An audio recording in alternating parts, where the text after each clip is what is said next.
C'était une matinée grise comme tant d'autres dans la petite ville de Clearwater, où la vie s'écoulait lentement et où les visages étaient familiers.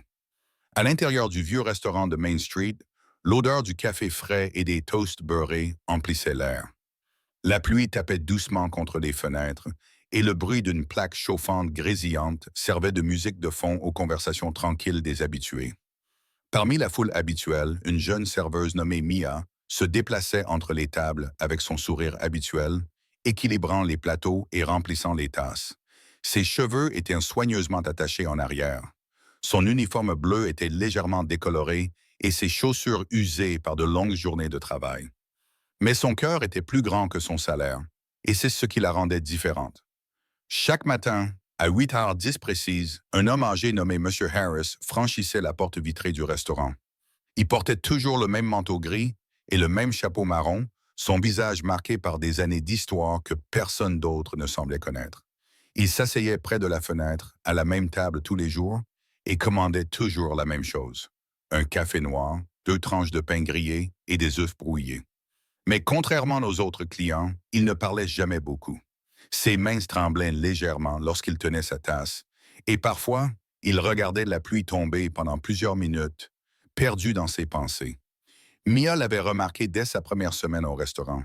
Il y avait quelque chose de solitaire chez lui, quelque chose qui lui serrait doucement le cœur. Les autres serveuses prenaient simplement sa commande, déposaient son assiette et passaient à autre chose. Mais Mia s'attardait. Elle lui demandait comment se passait sa matinée, s'assurait que son toast était chaud et lui glissait même parfois un petit morceau de tarte offert par la maison. Cela avait commencé par un simple geste de gentillesse, mais c'était rapidement devenu une routine.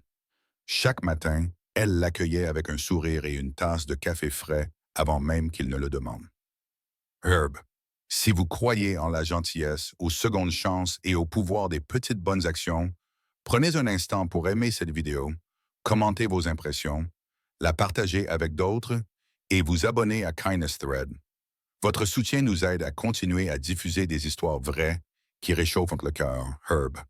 Au fil des semaines, Mia a appris que M. Harris était autrefois enseignant. Il avait perdu sa femme il y a des années et vivait seul dans une petite maison juste à l'extérieur de la ville. Ses enfants avaient déménagé et bien qu'il en parle rarement, Mia pouvait sentir la douleur silencieuse dans son silence. Parfois, il apportait un vieux journal avec lui et d'autres fois, il se contentait d'observer les gens, se remémorant peut-être la vie qu'il avait autrefois. Pour Mia, qui luttait pour garder son équilibre, sa compagnie silencieuse était étrangement réconfortante. Car la vie de Mia n'était pas facile non plus. Sa mère était malade et les factures s'accumulaient plus vite qu'elle ne pouvait les payer. Elle travaillait 2 fois plus, suivait des cours du soir et sautait souvent ses propres repas pour s'assurer que sa mère ait assez à manger. Il y avait des nuits où elle pleurait seule dans son petit appartement, se demandant combien de temps elle pourrait encore tenir le coup.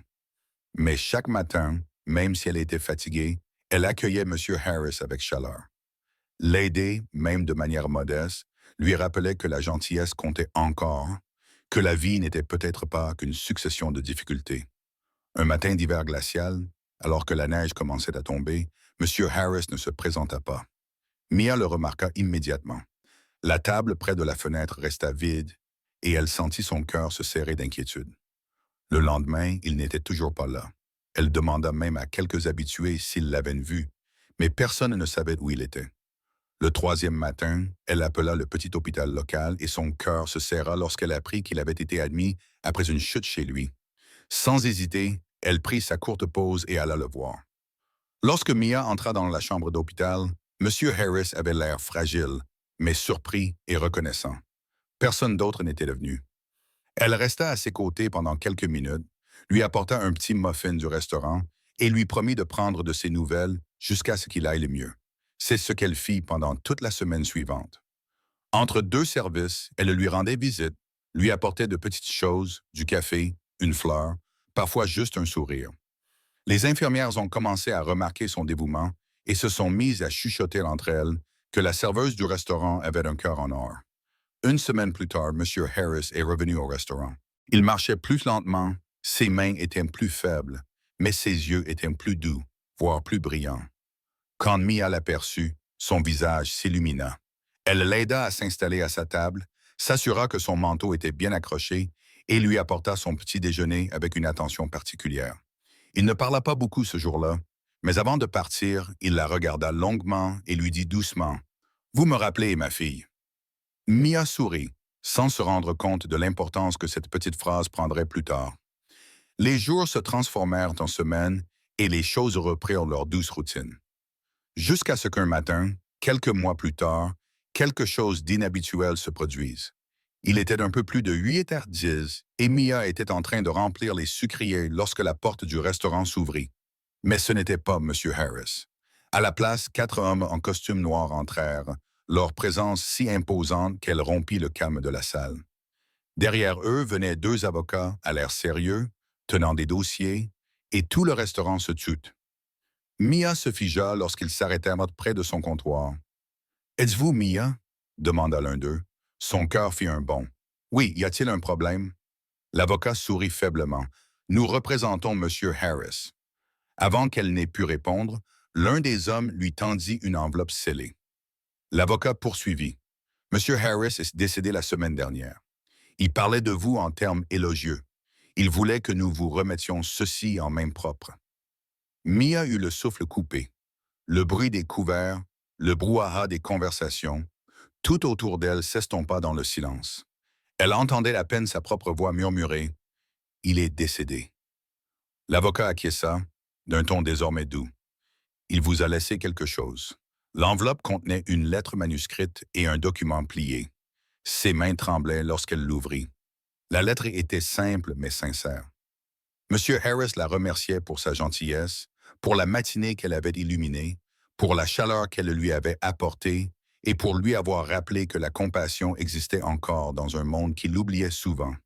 Il écrivait que, durant ces dernières années, ses petits gestes d'attention avaient compté plus qu'elle ne pouvait l'imaginer. Puis vint la partie qui la laissa sans voix. Le document indiquait que M. Harris avait transféré la propriété de sa vieille maison à Mia. Il y avait également une petite somme d'argent, suffisante pour régler les frais médicaux de sa mère et lui donner enfin une chance de respirer. Les avocats expliquèrent qu'il n'avait aucun parent survivant disposé à réclamer sa succession. Il avait dit « Vous étiez la seule à le traiter comme un membre de votre famille. » L'avocat ajouta gentiment. Mia resta là, les larmes coulant sur son visage, incapable de trouver les mots. Les clients réguliers qui avaient observé la scène en silence étaient assis, stupéfaits.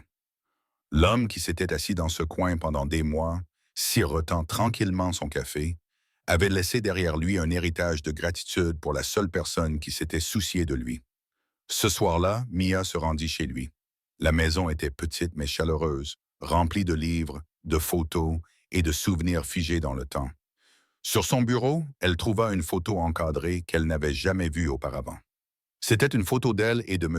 Harris, prise par un autre client un matin où il riait d'un café renversé. Il l'avait encadrée. Alors qu'elle se tenait là, la lumière du soleil couchant inondant la pièce à travers la fenêtre, Mia réalisa que la gentillesse ne revient pas toujours comme on l'attend, mais qu'elle revient toujours. Elle ferma les yeux, murmura un merci discret et promit de garder son souvenir vivant en continuant à faire ce qu'elle avait toujours fait de mieux, répandre la gentillesse partout où elle le pouvait. Si cette histoire vous a touché, n'hésitez pas à aimer la vidéo, à la partager avec quelqu'un qui a besoin d'espoir aujourd'hui et à vous abonner à Kindness Thread pour découvrir d'autres histoires vraies qui nous rappellent qu'il reste encore de la bonté dans ce monde. Avant de partir, dites-nous dans les commentaires quelle petite action de gentillesse pourrait, selon vous, changer la journée de quelqu'un. Vos mots pourraient inspirer quelqu'un d'autre à faire de même. Et alors que la dernière lumière s'éteignait dans la vieille maison de M. Harris, Mia sourit doucement, car en aidant un vieil homme solitaire, elle avait reçu sans le savoir le plus beau des cadeaux, celui de se rappeler que l'amour, dans sa forme la plus simple, est l'héritage le plus puissant que nous puissions laisser derrière nous.